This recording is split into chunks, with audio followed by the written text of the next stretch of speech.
Alors, nous sommes présentement avec Sébastien Corbeil, président et chef de la direction de Celluforce. Bonjour, M. Corbeil. Bonjour. Alors, c'est ça, vous nous parlez ce matin de Celluforce. Et lancer un nouveau produit, c'est jamais facile. Et bon, on parle souvent de la vallée de la mort à travers laquelle les entreprises doivent passer. Vous, comment ça s'est passé dans votre cas avec Celluforce à partir de 2013?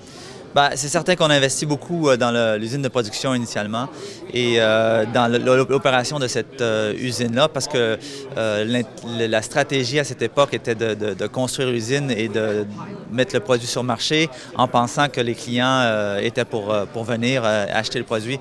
Dans le développement ou dans l'introduction de nouveaux matériaux dans un marché, c'est pas aussi évident que ça. Il y a plusieurs variables à prendre en compte. Donc, ce qui a fait que pendant les années, disons 2011-2012, on a utilisé tous les fonds qu'on avait. Et donc, début 2013, on est arrivé dans la vallée de la mort et on est obligé d'arrêter les opérations. Bon, l'équipe en place a quand même continué à travailler sur certaines applications, mais c'est un rythme qui était plus faible. Et ils ont aussi cherché du financement nouveau pour nous permettre de redémarrer. Moi, je n'étais pas là à l'époque, je suis arrivé en avril de l'année dernière. Mais bon, bravo à l'équipe, ils ont réussi à trouver un partenaire qui s'appelle Schlumberger, qui est un des géants dans les services dans l'oil and gas. Et donc, Schlumberger avait commencé à développer des applications à base de CNC pour ces liquides de forage. Et ils ont eu un intérêt à investir dans Celluforce, donc ils sont devenus actionnaires. Et à travers tout ça, on a réussi à faire un consortium et à demander de l'aide au niveau du programme TDDC gouvernemental. Et donc, ça nous a donné un nouveau financement qui nous a permis de redémarrer l'entreprise et de travailler sur des applications spécifiques pour aller de l'avant. Oui, parce que ces partenariats-là, c'est la clé pour réussir dans des nouveaux marchés ou est-ce que c'est pas les marchés habituels de l'industrie des pâtes et papiers? Non, on développe des nouvelles applications et c'est un peu la complexité, c'est-à-dire qu'on travaille à la fois dans les adhésifs, dans le ciment, dans les peintures et ça demande quand même beaucoup de ressources puisque à chaque fois, il faut bien déterminer notre valeur ajoutée dans le marché. Et donc, la meilleure façon de faire ça, bon, c'est de faire beaucoup de travail au démarrage, bien comprendre le marché dans lequel on va travailler, mais aussi de trouver des bons partenaires qui ont vraiment qui sont pas des partenaires curieux. On dit d'amener nos partenaires d'une étape curieuse à une étape sérieuse. Et donc, c'est de trouver des partenaires qui ont vraiment un besoin fort d'améliorer leurs produits pour pouvoir avoir des applications qui arrivent sur le marché rapidement à base de CNC.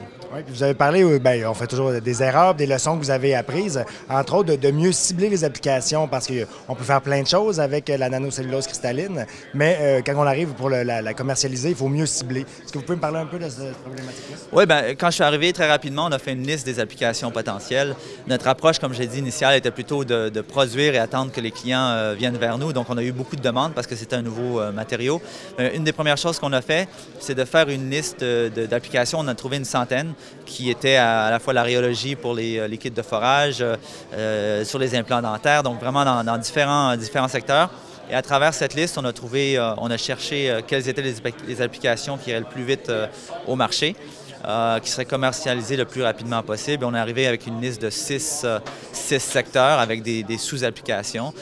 Donc ces secteurs-là, j'en ai mentionné quelques-uns tout à l'heure, c'est les pâtes et papiers, c'est le ciment, c'est l'oil and gas, bien sûr, avec Schlumberger, c'est les peintures, c'est les adhésifs. Donc voilà, c'est les six applications qu'on a choisies. Et donc on travaille très fort pour amener ces applications-là au niveau commercial. On a quelques cas là, où on va faire des tests finaux cette année. Donc on espère que ces applications-là vont arriver au niveau commercial cette année et en 2017. Oui, bien, en tout cas, l'avenir semble meilleur. C'est quoi vos attentes à court et à moyen terme là, pour Celluforce? Bien, cette année, comme je vous ai dit, c'est d'avoir une bonne base de commercialisation, c'est-à-dire avoir 3-4 applications qui arrivent au niveau commercial avec un début de ramp-up, si on veut, d'augmentation des ventes. Et je dirais l'objectif à moyen terme, c'est vraiment de vendre la capacité de l'usine, c'est-à-dire 300 tonnes par année. Et avec les applications qu'on a en portefeuille et avec ce qu'on voit en termes de commercialisation, on pense bien y arriver. Donc 2018, vendre la totalité de la capacité de l'usine de production à Windsor. Merci beaucoup, M. Corbeil. Bonne fin de journée. Merci.